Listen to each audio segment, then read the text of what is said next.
Je suis madame Debreuil-Émilie et je suis, au ministère des Armées depuis 15 ans. Je suis conseillère RH de direction et je suis également référente handicap.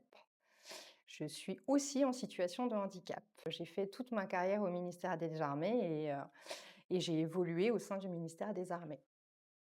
Par rapport à la politique, handicap du ministère et des mesures qui sont mises en place pour le recrutement, et l'insertion des personnes en situation de handicap, pour en avoir testé quelques-unes, c'est vrai qu'il y a quand même pas mal de choses et depuis quelques années au sein du ministère, il y a un gros travail qui est fait à travers les différents plans handicap, qui sont mis en place. Notamment tout ce qui est compensation du handicap. Alors ça va bien sûr, parler de matériel, d'organisationnel, mais maintenant on arrive à aller quand même beaucoup plus loin en termes d'organisation de travail, en termes de compensation de handicap, de sensibilisation du collectif de travail. Donc il y a vraiment un panel de mesures qui sont mises en place, qui sont plutôt sympas. Et puis il y a toutes les mesures au recrutement, ça va être l'aide pour le concours, ça va être les mesures dérogatoires. Typiquement, moi j'ai passé le concours. Et l'épreuve écrite a été très compliquée par rapport à ma pathologie parce que j'avais beaucoup de mal à écrire et du coup, j'ai pu bénéficier d'une mesure dérogatoire qui a été mise en place plus récemment, qui est un détachement en fait, au titre des BOETH, donc des bénéficiaires de l'obligation d'emploi pour les travailleurs handicapés, dans le corps supérieur et donc là, on passe un entretien, et on n'a plus, l'épreuve écrite comme pour le concours et ça, du coup, c'est très chouette et c'est très «aidant» entre guillemets. Donc c'est vrai qu'il y a quand même de plus en plus de mesures, en termes de recrutement et aussi d'insertion parce qu'une fois qu'on est à poste, on n'est pas abandonné, on n'est pas laissé pour compte, on n'est pas mis de côté non plus. On a un accompagnement et le ministère a vraiment la volonté de professionnaliser, en fait, son réseau, en termes de handicap et ça, c'est chouette. C'est pour ça que j'ai intégré le réseau handicap en plus d'être en situation de handicap. Alors, c'est intéressant de rejoindre le ministère des Armées quand on a une singularité parce que je pense que le ministère des Armées a quelque chose qui, intrinsèquement, on ne retrouve pas forcément partout et dans les autres fonctions publiques. On a cette culture-là, en fait, au niveau, militaire, en tout cas, de garder nos blessés, de les accompagner. Alors, c'est d'autres circonstances, mais même si pour un militaire, on ne parle pas de handicap, au final, on en revient un petit peu à la même chose. Et c'est vrai qu'on a ce sentiment, en tout cas moi je l'ai toujours eu au ministère des Armées, de faire partie d'un tout.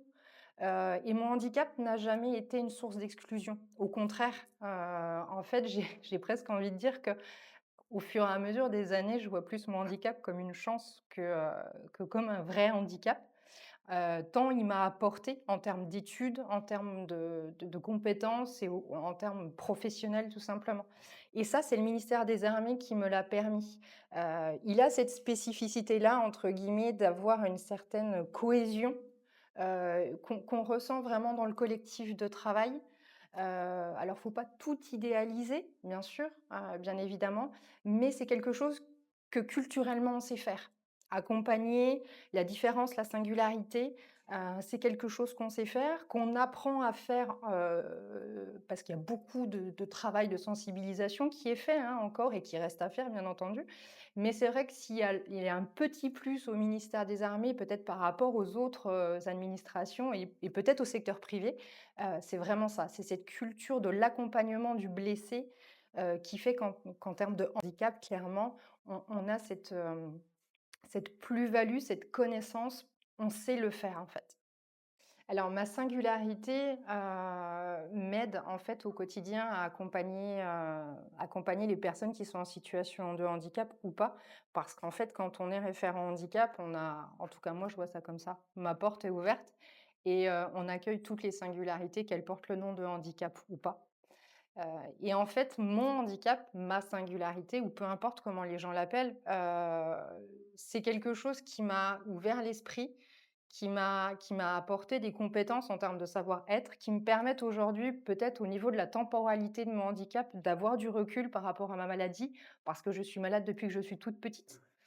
Hem et ça me permet de comprendre, en fait, et de mieux accompagner sans forcément non plus avoir cet effet miroir, pardon, où parfois on voudrait, aider la personne comme on aurait voulu l'aider.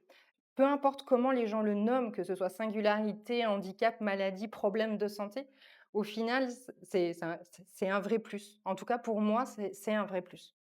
Le gros avantage du ministère des Armées, en tout cas moi je le vois par rapport à mon parcours professionnel, c'est qu'D'une, vous pouvez faire 1000 métiers, même en tant que civil. Vous pouvez vous réinventer, vous pouvez continuer vos études. J'ai pas eu mon bac, avant de rentrer dans le ministère, parce que mes problèmes de santé ont fait que j'ai arrêté ma scolarité, classique, on va dire.